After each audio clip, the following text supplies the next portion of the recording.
এই প্রথমবার এত সুন্দর একটি কেক মেক করলাম বা ডেকোরেশন করলাম, আর হোয়াইটের মধ্যে দুইটা শেড দিয়ে। আর কেকটা দেখতে কিন্তু অসাধারণ লাগছিল। হ্যালো এভরিওয়ান, আসসালামু আলাইকুম, কেমন আছেন সবাই?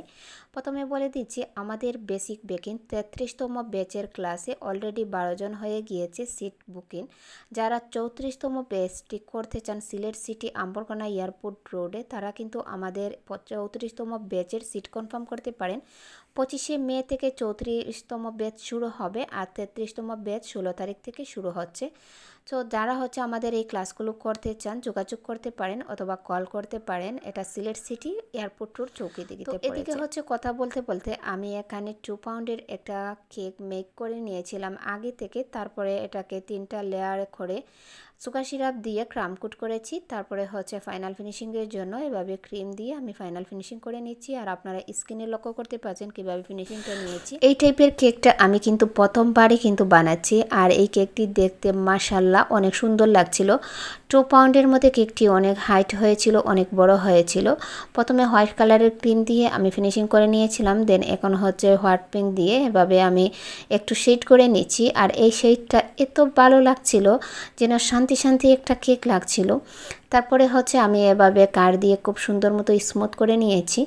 আর এই কালারের কেকগুলো আসলে দেখতে অসাধারণ মনে হয়, জানি না কার কাছে কেমন হয়।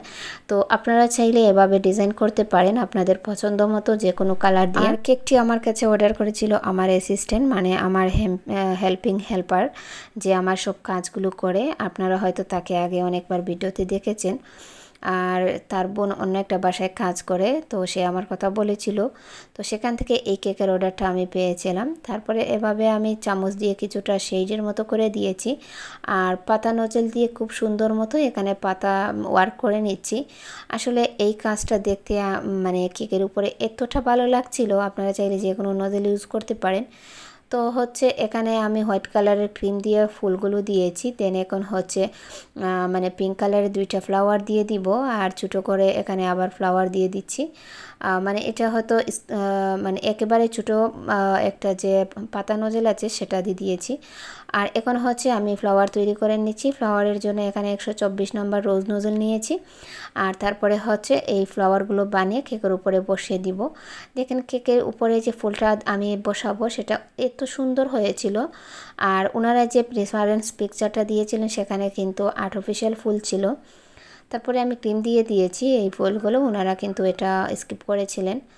তো এই কেকটি আপনাদের কাছে কেমন লেগেছে অবশ্যই কমেন্টে জানাবেন। আর সিলেটের ভেতরে কেউ এই সুন্দর কেকগুলো নিতে চাইলে অর্ডার করতে পারেন। এবং যারা আমার পেজে নতুন আছেন প্লিজ লাইক শেয়ার কমেন্ট করে পাশে থাকবেন। আমার YouTube channel yummy cooking by Swapna page মানে চ্যানেলটা সাবস্ক্রাইব করার অনুরোধ রইল। তারপরে ছোটো ছোটো করে 2টা পাপড়ি দিয়েছি। এই তো আমার কেকের ফাইনাল আউটকাম, মাশাআল্লাহ, আর অনেক সুন্দর হয়েছে। তো আজ এই পর্যন্তই। সুস্থ থাকবেন, ভালো থাকবেন, আর নিরাপদে থাকবেন। আল্লাহ হাফিজ।